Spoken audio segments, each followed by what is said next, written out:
Assalamualaikum dan selamat sejahtera. Sekarang kita sedang mendengar podcast SK Gedangsa.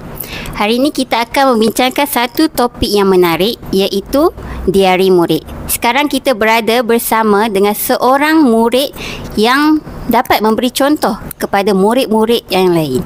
Okey, sekarang kita bersama dengan adik Amnan. Okey, baiklah adik Amnan, awak apa khabar? Khabar baik.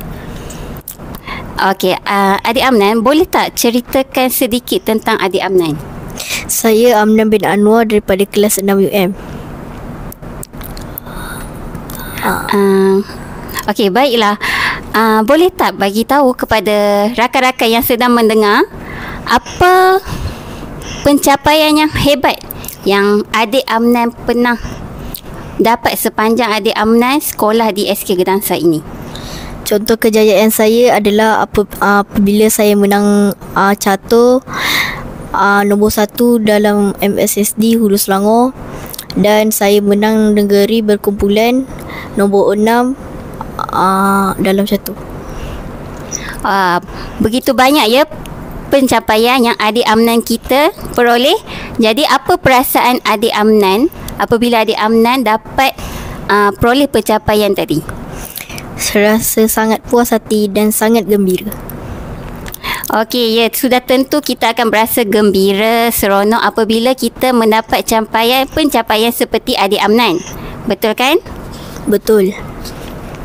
Okey, seterusnya, bagaimana adik Amnan mengurus masa belajar di samping adik Amnan menyertai program-program aktiviti yang adik Amnan telah mencapai sebentar tadi?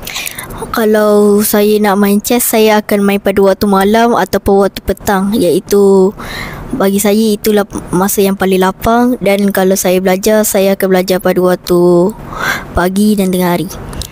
Ya, bagus jawapan daripada adik Amnan. Yang boleh rakan-rakan yang sedang mendengar podcast kita boleh mencontohi adik Amnan. Okey, sekarang siapa yang banyak membantu memberi semangat kepada adik Amnan?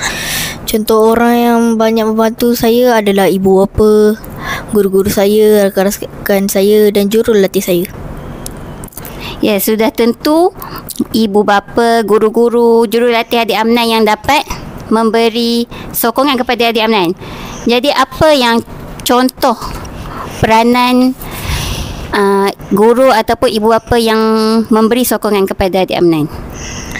Contohnya apabila saya sudah ingin menyerah, ibu bapa saya akan menyokong saya apabila saya rasa nak menyerah, dan saya berasa semangat balik untuk menuju kejayaan saya. Ya.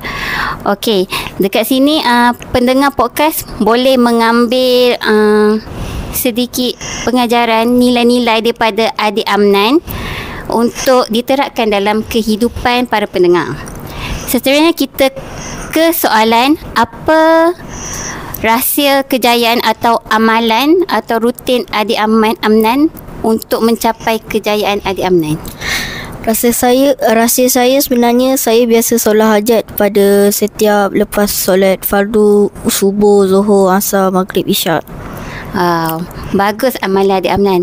Perlu dicontohi oleh semua pendengar. Walaupun bukan murid-murid, orang tua, semua boleh mencontohi amalan yang dilakukan oleh adik Amnan.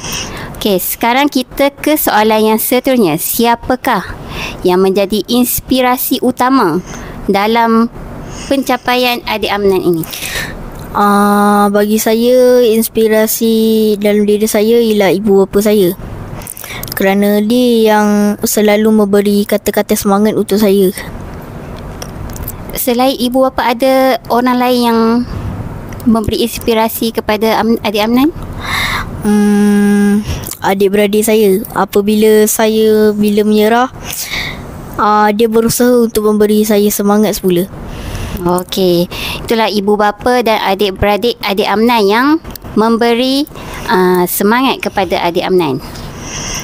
Seterusnya, apakah pelajaran yang paling berharga yang adik Amnan dapat daripada pengalaman adik Amnan ni? Pelajarannya ialah apabila kita kalah, bukanlah kita kalah sepenuhnya. tapi masih kita ada peluang untuk mencubanya lagi sekali. Betul. Kalau kita kalah, bukan bererti kita dah kalah, tapi kita bangkit berjuang. Okey, soalan yang terakhir, apa nasihat yang boleh Adik Amnan beri kepada rakan-rakan yang tengah mendengar podcast kita sekarang? Nasihat saya, siapa yang berusaha mesti akan mendapat kejayaannya.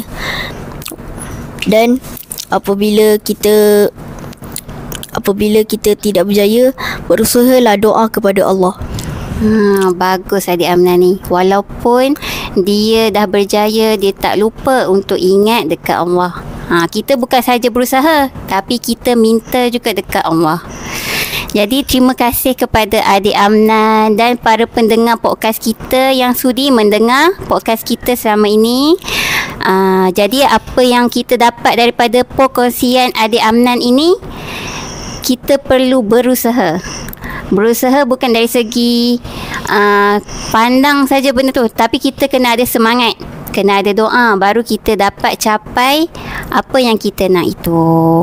Okey, sampai situ saja podcast kita pada hari ini. Jadi Assalamualaikum dan berjumpa lagi.